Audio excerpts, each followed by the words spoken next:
My ex hired people to come in my house and hurt me after I got him arrested for domestic violence. I dated this man for about 2.5 years and he nearly killed me. Very physically abusive, emotionally, sexually, all of it. The last time he hurt me was because I told him I was moving and I was gonna have a roommate.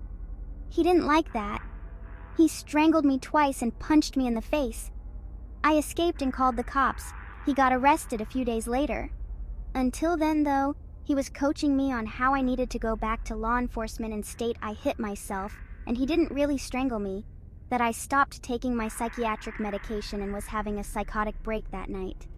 At the first hearing, I recanted and told the judge all the lies my ex told me to.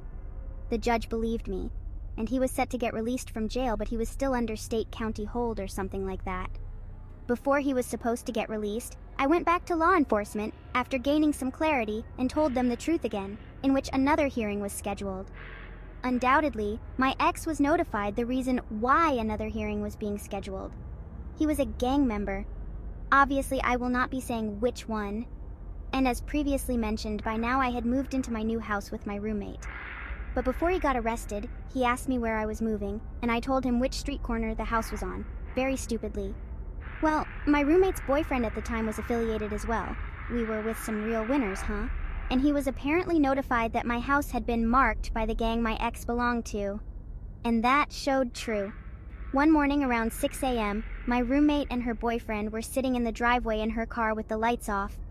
I was inside the house asleep.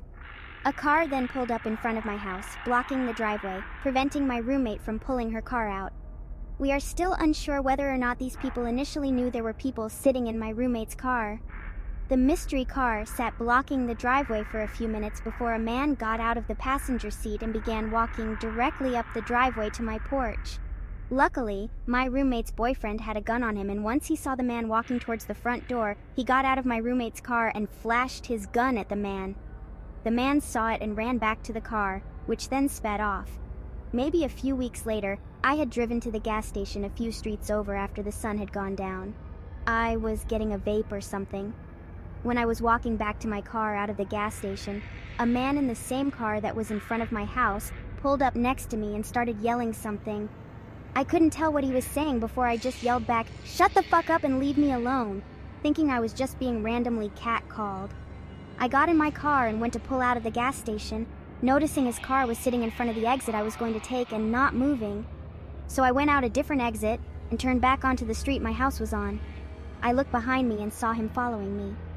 He waited for me to leave before he pulled out behind me and followed me. I started going down different streets and he kept tailing.